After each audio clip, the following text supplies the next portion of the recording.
తిరుపతి నగరంలో మొన్న మరి మహిళల గురించి నీచాతి నీచంగా సోషల్ మీడియాలో ఫేక్ న్యూస్లు పెట్టి వాళ్ళ మనోభావాల్ని దెబ్బతీసి వాళ్ళు బయటికి రాకూడదు అని చేసినటువంటి పన్నాగాలన్నిటికి కూడా స్వస్తి పలకాలని, మరి మహిళలు ఈ రోజున ధైర్యంగా ఉండాలని, తప్పకుండా రానున్న రోజుల్లో మరి మహిళలు అత్యంత ప్రాధాన్యత పోషిస్తారని రాజకీయాలుగా కూడా తద్వారానే మహిళా సాధికారత అనేది సాధించవచ్చు అనేది మనము తెలుసుకున్నటువంటి విషయం. ముఖ్యంగా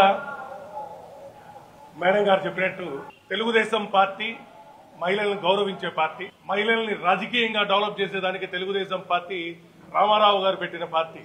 కొంతమంది ఫేక్ న్యూస్ల ద్వారా కొంతమంది మహిళల్ని కించపరిచే విధంగా ఏదైతే వార్తలు ప్రచురించారో వాళ్ళ పైన కఠినమైన చర్యలు తీసుకోవాలని చెప్పి తెలుగుదేశం పార్టీ కుటుంబ సభ్యులందరూ కూడా తిరుపతి కుటుంబ సభ్యులు కోరుకుంటున్నారు. కొన్ని ఛానల్లో చెప్తున్నారు తెలుగుదేశం పార్టీలో విభేదాలు ఉన్నాయి, తిరుపతి తెలుగుదేశం పార్టీ చాలా బలహీనంగా ఉంది అని. ఎవరు చెప్పారయ్యా మీకు? తిరుపతి తెలుగుదేశం పార్టీ 83 నుంచి ఈ రోజు వరకు అతి బలమైన నియోజకవర్గం తెలుగుదేశం పార్టీకి ఉందంటే తిరుపతి.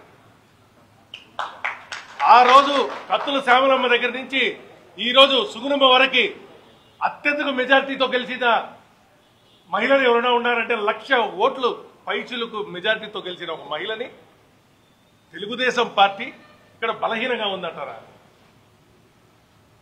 తెలుగుదేశం పార్టీ క్యాడర్లో మేము ఒక లీడర్షిప్ నమ్ముకొని పోతున్నాం. తెలుగుదేశం పార్టీకి మాకు ఇన్ఛార్జ్ సుగుణమ్మ, ఆమె నాయకత్వంలో తిరుపతిలో ప్రతి కార్యకర్త పనిచేస్తున్నాడు. ఎవరో 4 మాటలు చెప్పి సోషల్ మీడియాలో పెట్టారని, ఎవరో 4 మాటలు అసభ్య మాటలు మాట్లాడారని, తెలుగుదేశం పార్టీని కించపరిచే మాటలు మాట్లాడితే ఇన్ని రోజులు ఓపిక పట్టాం.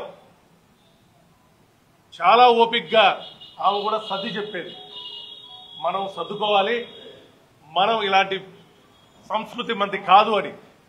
కానీ శృతి మించిపోయింది.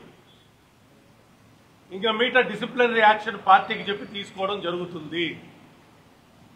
పార్టీలో ఏ విధానం తీసుకున్నా కూడా సమన్వయ కమిటీ మీటింగ్ పెట్టుకొని ఇన్ఛార్జ్ గారి ఆధ్వర్యంలో డిసిషన్స్ తీసుకోవడం జరుగుతుంది. తెలుగుదేశం పార్టీ తిరుపతిలో ఎప్పుడు కూడా ఒక బలమైన శక్తి. వీళ్ళ మహిళల పైన ఎలా నోరుస్తుందయ్యా? మనకి తల్లి లాంటి మహిళల్ని గౌరవించుకునే సంస్కృతి మంది. మనం దాన్ని వదిలేసి ఎక్కడ వీళ్ళు మహిళలు గొప్ప స్థానానికి వెళ్తారో, వీళ్ళు ఎక్కడ మంచి పదవులు తెలుగుదేశం పార్టీ ఇస్తుందో అని మహిళల పైన వేసేయడం, ఒక బాధతో ప్రెస్ మీట్లు పెడితే వాళ్ళపైన ఏదంటే చెప్పేయడం, ఈ అన్నిటికి కూడా ఫుల్ స్టాప్ పడే రోజు వస్తుంది.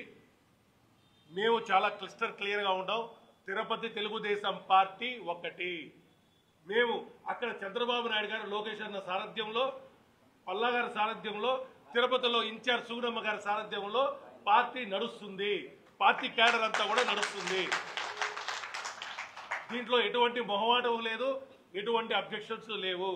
పార్టీ క్యాడర్కి పెద్దవాళ్ళకి ఆమె చెప్పుకుంటుంది. పార్టీ వాళ్ళు ఏది అసంతృప్తి మీకుంటే ఆమె దగ్గర వచ్చి మాట్లాడుకోవాలి, లేదు పార్టీ క్యాడర్కి చెప్పుకోవాలి. బయట పోయి మీ ఇష్టారాజ్యంగా చేసేదానికి పార్టీ ఒప్పుకోదు.